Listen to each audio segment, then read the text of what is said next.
Welcome to the Civil Institute of Medical Sciences, Rawalpindi. In today's lecture, we will discuss blood, its definition and type of blood cells. अगर आज के lecture को देखा जाए तो सबसे पहले हम ब्लड को डिफाइन करेंगे। ब्लड क्या चीज है? ब्लड को डिफाइन करेंगे तो blood is the red liquid that circulate in human body, arteries and veins, and it carry oxygen and carbon dioxide from the tissue of the body. यानी कि ब्लड वो लिक्विड है जो किसी भी एनिमल और जानवर में क्या करता है, सर्कुलेट करता है। और ब्लड के अंदर जो क्या होता है, ऑक्सीजन और कार्बन डाइऑक्साइड होती है जो ये कैरी करता है, और वो किससे बनती है? From the tissue of the body, यानी कि बॉडी के टिश्यू से लेता है। और अगर ब्लड के हम टाइप्स को आगे देखें, जो सेल्स की टाइप्स हैं तो तीन है टाइप्स सेल्स की। सबसे पहले हमारे पास आता है रेड ब्लड सेल्स, सेकंड में हमारे पास आएगा व्हाइट ब्लड सेल्स, और थर्ड में हमारे पास आएगा प्लेटलेट्स। तो इसको वन बाय वन करके हम डिस्कस करेंगे। सबसे पहले अगर आरबीसीज को देखा जाए, RBCs mean red blood cells. तो रेड ब्लड सेल्स का जो नाम है उसको हम क्या कहते हैं? Also called erythrocytes. Red blood cell को हम क्या कहते हैं? एरिथ्रोसाइट्स भी कहते हैं। और ये किस शेप के होते हैं? डिस्क शेप के होते हैं। और ये बनते कहाँ पे हैं? बोन मैरो के अंदर ये प्रोड्यूस होते हैं। और न्यूक्लियस इनके अंदर होता है कि नहीं होता? नो न्यूक्लियस, इनके अंदर न्यूक्लियस नहीं होता।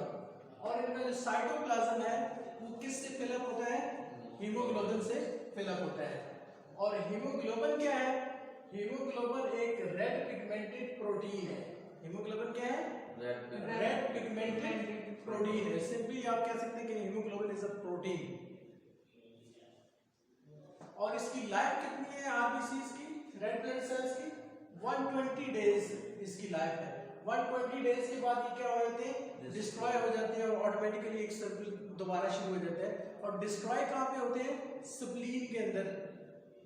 स्प्लीन के अंदर डिस्ट्रॉय हो जाते हैं, और उसके बाद इसके जो आयरन बच जाता है वो प्रिजर्व होता है लिवर के अंदर दोबारा यूज के लिए। अब ये पॉइंट यहाँ पे मोस्ट इंपोर्टेंट पॉइंट है, antigen. RBCs have immune stimulating polysaccharides. Polysaccharides क्या है? एक प्रोटीन की बेसिकली चेन्स हैं जिनको हम कहते हैं। तो रेड ब्लड सेल के अंदर ऐसी पॉलीसेक्राइड चेन्स होती हैं जो क्या करती हैं? इम्यूनिटी सिस्टम को स्टिमुलेट करती हैं, इम्यूनिटी सिस्टम को बेहतर करती हैं। तो उसको हम क्या कहते हैं? एंटीजन कहते हैं। अब एंटीजन जो है उसको अब आगे ब्रीफ किया गया है मजीद। पहला पॉइंट है इंडिविजुअल हैविंग एंटीजन ए। ऐसा इंडिविजुअल जिसके अंदर एंटीजन क्या होगा? ए होगा। तो उसका जो ब्लड ग्रुप है वो आगे क्या होगा? ए होगा। और अगर सेकंड पॉइंट पे आ जाए, इंडिविजुअल के अंदर अगर एंटीजन बी होगा तो उसके अंदर ब्लड ग्रुप क्या होगा? बी होगा। और तीसरे पॉइंट पे आ जाए, अगर इंडिविजुअल के अंदर एंटीजन ए भी होगा तो ब्लड ग्रुप आगे क्या होगा? इंडिविजुअल का ए भी होगा। और अगर लास्ट पॉइंट में इंडिविजुअल के अंदर नो एंटीजन, एंटीजन उसके अंदर है ही नहीं, तो फिर इसके अंदर ब्लड ग्रुप कौन सा आएगा? ओ आएगा। तो ये तो सारी डेफिनेशन थी आरबीसीज की, रेड ब्लड सेल्स की, जिसमें उसके फंक्शन है, उसकी शेप को हमने डिस्कस किया, और उसकी अदर प्रॉपर्टीज को हमने डिस्कस किया। नाउ सेकंड पॉइंट पे आ जाए, that is called white blood sales. White blood cells को हम क्या कहते हैं? ल्यूकोसाइट्स भी कहते हैं। व्हाइट ब्लड सेल्स को हम क्या कहते हैं? ल्यूकोसाइट्स भी कहते हैं। और ये आरबीसी से बड़े होते हैं, रेड ब्लड सेल्स से बड़े होते हैं। और ये पैदा कहाँ पे होते हैं? प्रोड्यूस कहाँ पे होते हैं? बोन मैरो के अंदर प्रोड्यूस होते हैं। वो भी बोन मैरो के अंदर प्रोड्यूस हो रहे थे। उसके बाद कॉन्टेन पैगोसाइट्स। जो व्हाइट ब्लड सेल्स होते हैं इनके अंदर क्या होते हैं? पैगोसाइट्स होते हैं। पैगोसाइट्स क्या होते हैं? पैगोसाइट्स बेसिकली ऐसे ऑर्गेनिजम्स हमारे अंदर होते हैं जो हमारा इम्यूनिटी सिस्टम होता है उसके अंदर मौजूद होते हैं। और पैगोसाइट्स का सबसे जो इम्पोर्टेंट फंक्शन है वो क्या है? इम्यूनिटी सिस्टम को स्ट्रॉन्ग करते हैं पैगोसाइट्स। फॉर एग्जाम्पल इसको मैं सिंपल सी एग्जाम्पल आपको देता हूँ। जब आप घर से निकलते हैं ना तो मिलियन ऑफ जर्म्स जो है आप इनहेल करते हैं सांस के जरिए। घर से निकलकर यहाँ तक आप पहुंचे इंस्टीट्यूट तक तो मिलियन ऑफ जर्म्स क्या हुए, नाक के जरिए, सांस के जरिए गले तक पहुंच गए। अब ये जर्म्स जब यहाँ तक पहुंचे तो हमारे अंदर जो इम्यूनिटी सिस्टम है उसके अंदर क्या है, पैगोसाइट सेल्स है। क्या है, पैगोसाइट सेल्स।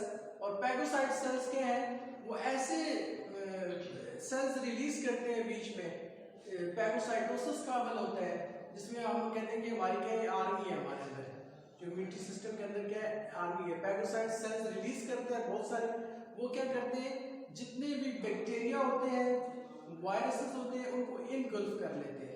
इनगल्फ करना, निगल लेना या उसको किल कर देना। और उसकी वजह से हमें बेनिफिट क्या होता है, हमारा जो इम्यूनिटी सिस्टम है वो स्ट्रांग होता है और वो जर्म्स नाक में, गले में डिस्ट्रॉय हो गए और उससे जो बच गए हमारे पास उसने नीचे नहीं जाने दिया, लंग्स की तरफ, नीचे चेस्ट की तरफ उसने जर्म्स को नहीं जाने दिया। किसने, पैगोसाइट्स ने, क्योंकि बाकी को तो उसने मार दिया, जो रह जाते थे गले में वो क्या करते हैं, गला खराब कर देते हैं। तो इसलिए कहा जाता है कि जिसको नज़ला जुकाम हो तो उसको खुश होना चाहिए कि उसका जो इम्यूनिटी सिस्टम है वो अच्छा काम कर रहा है। इम्यूनिटी सिस्टम काम कर रहा है तो उसका नज़ला जुकाम हुआ है ना, क्योंकि उसने बाकी मार दिए जर्म, सारे माइक्रो ऑर्गेनिज्म किल्स कर दिए, जो बच गए हैं उससे उसको क्या हुआ, नज़ला जुकाम हुआ। अगर इसके अगेंस्ट एक इंडिविजुअल ऐसा है कि जिसको नज़ला जुकाम होता ही नहीं है, वो खुश होता है मुझे कुछ नहीं होता, लेकिन हकीकत में उसको जो इम्यूनिटी सिस्टम होता है वो क्या होता है, वीक होता है। तो ये पैगोसाइट्स क्या होते हैं, ये स्पेशल टाइप ऑफ सेल्स होते हैं जो हमारे इम्यूनिटी सिस्टम को क्या करते हैं, बूस्ट करते हैं, हेल्प करते हैं। क्लियर हो गया? अब यहाँ पे एक और इम्पोर्टेंट पॉइंट है समझने का, जो व्हाइट ब्लड सेल्स होते हैं ना, इसके अंदर मजीद और डिफरेंट टाइप के सेल्स आ जाते हैं जिसको हम डिवाइड करते हैं। फॉर एग्जांपल पहले नंबर पे आप देखें तो ये क्या है, 30%। 30% इसमें कौन से होते हैं, लिम्फोसाइट्स होते हैं। कौन से सेल्स होते हैं, लिम्फोसाइट्स 30% होते हैं। 60% कौन से होते हैं, न्यूट्रोफिल्स होते हैं। 8% कौन से होते हैं, मोनोसाइट्स होते हैं। और जो रिमेनिंग होते हैं वो एसिनोफिल्स और बेसोफिल्स होते हैं। ये अगर आप रिपोर्ट, ब्लड की जो रिपोर्ट होती है ब्लड से, उसको अगर उठा के देखें तो आपको ये सारी रेशियो नजर आएगी। ब्लड की उसके हीमोग्लोबिन लेवल आप चेक करते हैं ना, उसमें ये सारी परसेंटेज लिखी होती है कि इस पेशेंट में लिम्फोसाइट कितने परसेंट है, इसमें न्यूट्रोफिल्स कितने हैं, इसमें मोनोसाइट्स कितने हैं, इसमें बेसोफिल्स कितने हैं, इसमें एसिनोफिल्स कितने हैं। तो ये रेशियो आपको याद होनी चाहिए कि 30% कौन से हैं, लिम्फोसाइट्स है, 60% कौन से हैं, न्यूट्रोफिल्स हैं, 8% कौन से हैं, मोनोसाइट्स हैं, और जो 2% रिमेनिंग है वो कौन से हैं, एसिनोफिल्स और बेसोफिल्स हैं। ये एक डिवीजन हुई हुई है इसकी। क्लियर है यहाँ तक जी? उसके बाद थर्ड पॉइंट पे हमारे तीसरा है प्लेटलेट्स। ये भी इंपॉर्टेंट है, ये भी इंपॉर्टेंट है। प्लेटलेट्स को हम क्या कहते हैं, थ्रोम्बोसाइट्स कहते हैं। क्या कहते हैं, थ्रोम्बोसाइट्स कहते हैं। और ये किस शेप के होते हैं, डिस्क शेप के होते हैं। और इनका फंक्शन क्या है, ये ब्लड को क्लॉट करते हैं। ब्लड को क्या करते हैं, क्लॉट करते हैं। अब जैसे ही कट लगता है तो उम्मूली आप देखते हैं कि थोड़ी देर बाद क्या हो जाता है, ब्लड क्लॉट हो जाता है। तो अगर ब्लड क्लॉट ना हो फिर क्या, ये भी एक इंपॉर्टेंट फंक्शन है सर। ऐसे पेशेंट्स जो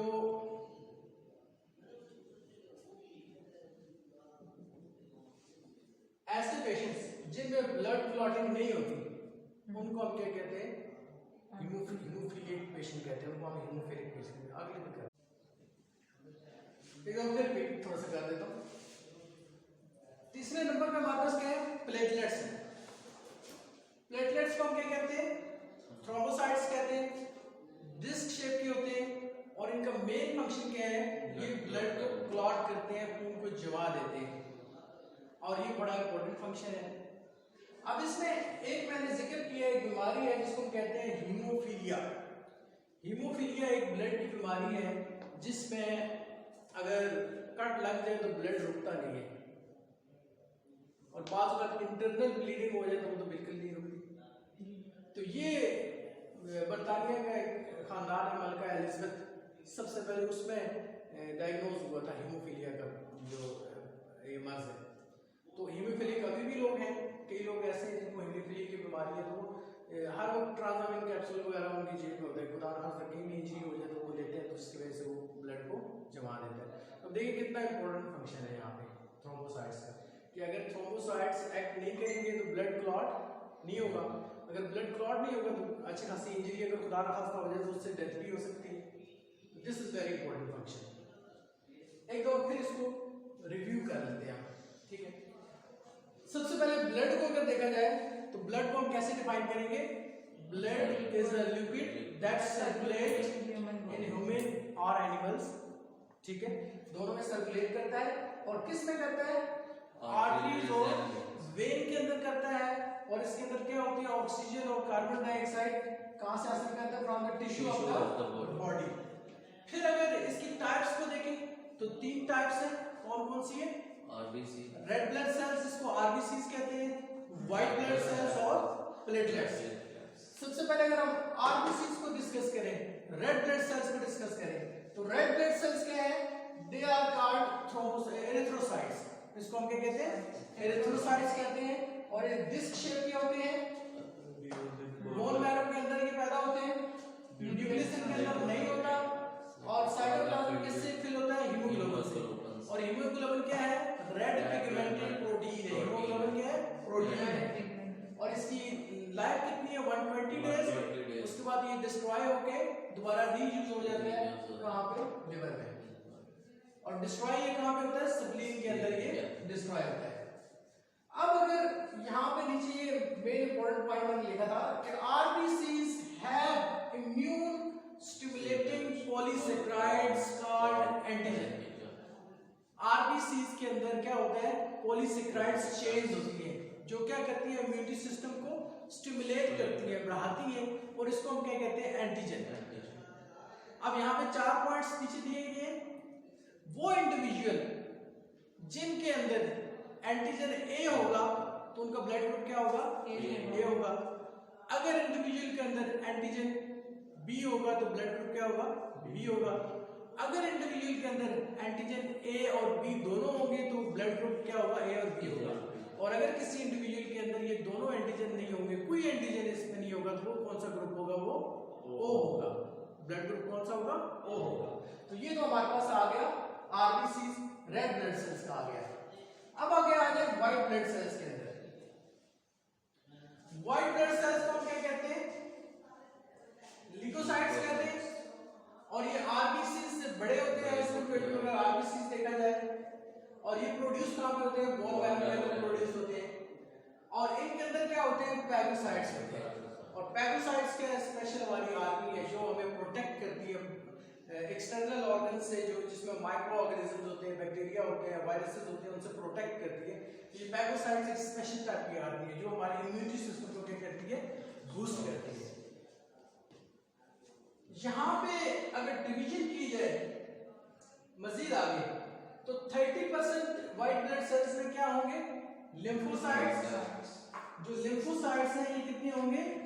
30%। और जो न्यूट्रोफिल्स होंगे ये कितने होंगे? 60%। और जो मोनोसाइट होंगे ये कितने होंगे? 8%। और जो रिमेनिंग एसिनोफिल्स और बेसोफिल्स हैं ये कितने होंगे? 2%। तो ये डिवीजन है इसके अंदर।